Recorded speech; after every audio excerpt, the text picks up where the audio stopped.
The wisdom seekers of past ages essentially set forth one overriding dictum: know thyself. Simple enough. We then, however, begin to understand the difficulties involved. Sri Ramana Maharshi poignantly asks us to inquire, who am I? Who, indeed?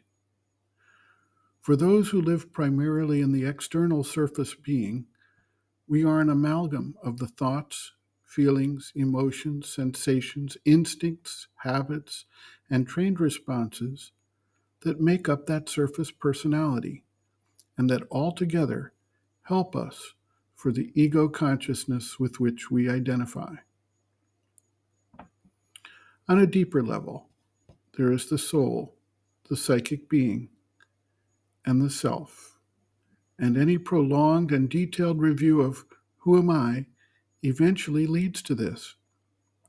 The Bhrigu Valley of the Taittiriya Upanishad shows the seeker successively identifying first with the body, then the life force, then the mind, then the higher causative knowledge level, and eventually with the existence characterized by Ananda, which is one with existence and consciousness as the formative reality of all that exists.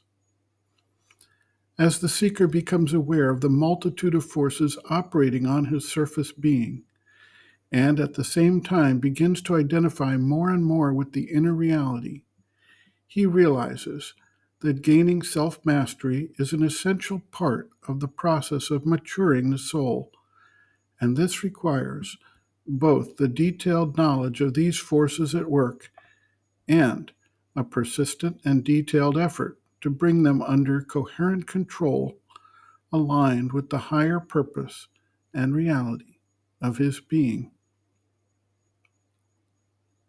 To know oneself and control oneself, the mother states.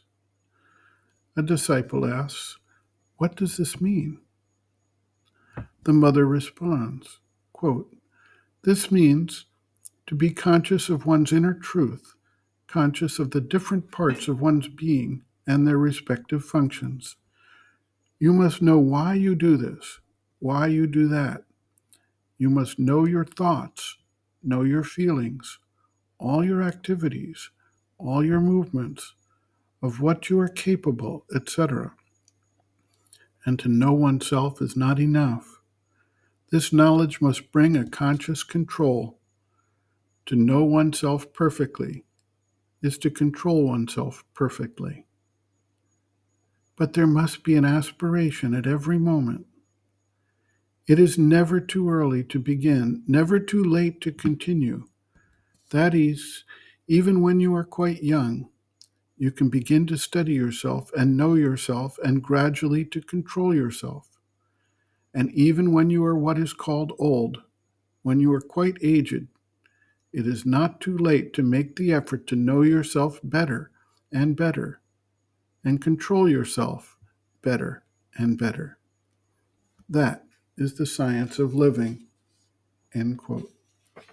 Reference, Sri Aurobindo and the Mother, Our Many Selves, Practical Yogic Psychology, Chapter 4, Becoming Conscious, pages 115 to 116.